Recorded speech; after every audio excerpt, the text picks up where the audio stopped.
ಇವತ್ತು ನಾನು ಸಿಂಪಲ್ಲಾಗಿ ಕರಿಮೀನು ಸಾಂಬಾರು ಅಂದರೆ ಒಣ ಮೀನು ಸಾಂಬಾರು ಮಾಡ್ತಾಯಿದ್ದೀನಿ. ಅವರೆಕಾಳು ಹುರಿದಿದ್ನಲ್ಲ ಅದನ್ನು ತೊಳ್ಕೊಂಡಿದ್ದೀನಿ. ಅದ್ರ ಜೊತೆಗೆ ಸ್ವಲ್ಪ ಅಲಸಂದೆ ಕಾಳು ಹಾಕ್ಕೊಂಡು ಒಣ ಅಲಸಂದೆ ಕಾಳು ತೊಳೆದಿದ್ದೀನಿ. ಒಣಕಾಳೇ ಯೂಸ್ ಮಾಡಬೇಕು, ಇದಕ್ಕೆ ಟೇಸ್ಟ್ ಚೆನ್ನಾಗಿ ಬರುತ್ತೆ.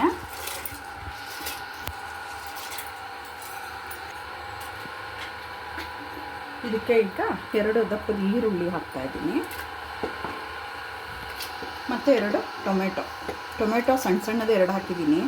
ಹುಳಿ ಹಾಕಬೇಕು, ಹುಣಸೆ ಹುಳಿ ಚೆನ್ನಾಗಿರುತ್ತೆ ಅದಕ್ಕೆ. ಸಾಂಬಾರು ಪುಡಿ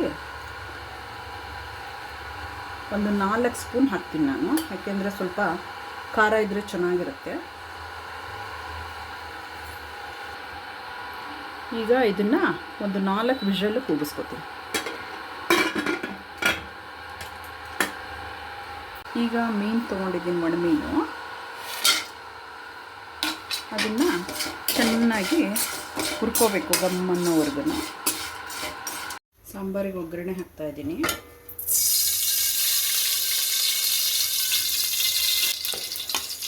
ಈರುಳ್ಳಿ ಹಾಕ್ತಾಯಿದ್ದೀನಿ,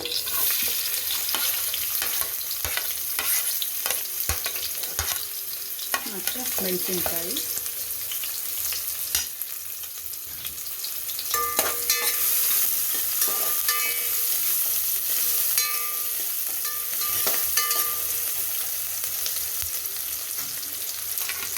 ಕರಿಬೇವು.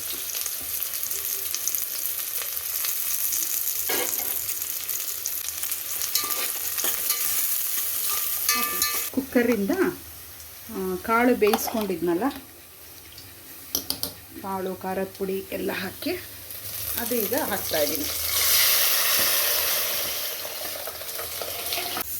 ನೋಡಿ, ಕಾಳನ್ನು ಈ ಹದಕ್ಕೆ ಬೇಯಿಸ್ಕೊಂಡಿದ್ದೀನಿ.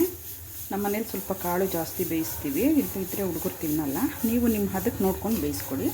ಈಗ ಇದಕ್ಕೆ ಆಲೂಗೆಡ್ಡೆ ಹಾಕ್ತೀನಿ. ಈಗ ಇದಕ್ಕೆ ಆಲೂಗೆಡ್ಡೆ ಹಾಕ್ತೀನಿ. 1 ಆಲೂಗೆಡ್ಡೆ ಹಾಕ್ತಾಯಿದ್ದೀನಿ. ಮತ್ತು ಉಪ್ಪು ಹಾಕ್ಬಿಟ್ಟು ಕುದಿಯೋಕ್ಕೆ ಬಿಡ್ತೀನಿ. ಈಗ ಬೇಯ್ತಾ ಇದೆ. ಒಂದು ಸ್ವಲ್ಪ ಹುಣಸೆ ಹುಳಿ ಹಾಕೋಣ. ನಿಮ್ಗೆ ಎಷ್ಟು ಬೇಕೋ ಅಷ್ಟು ನೋಡ್ಕೊಂಡು ಹಾಕ್ಕೊಳ್ಳಿ. ನೆಕ್ಸ್ಟ್ ಇದಕ್ಕೆ ಬದನೆಕಾಯಿ ಹಾಕ್ತಿದ್ದೀನಿ.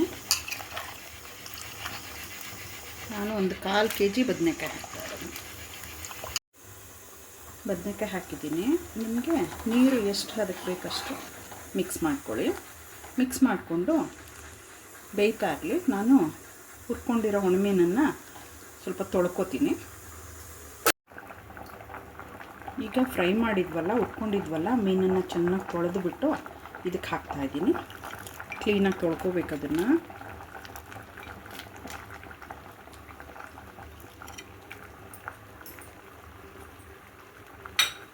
ಮನೆಯಲ್ಲಿ ಸ್ವಲ್ಪ ಕಾಯಿ ತುರಿ, ಜಾಸ್ತಿ ಏನು ಬೇಡ.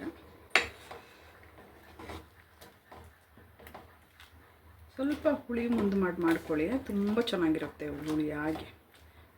ಎಲ್ಲ ಬೆಂದಿದೆ, ಮೀನು ಸಹ ಬೆಂದಿದೆ.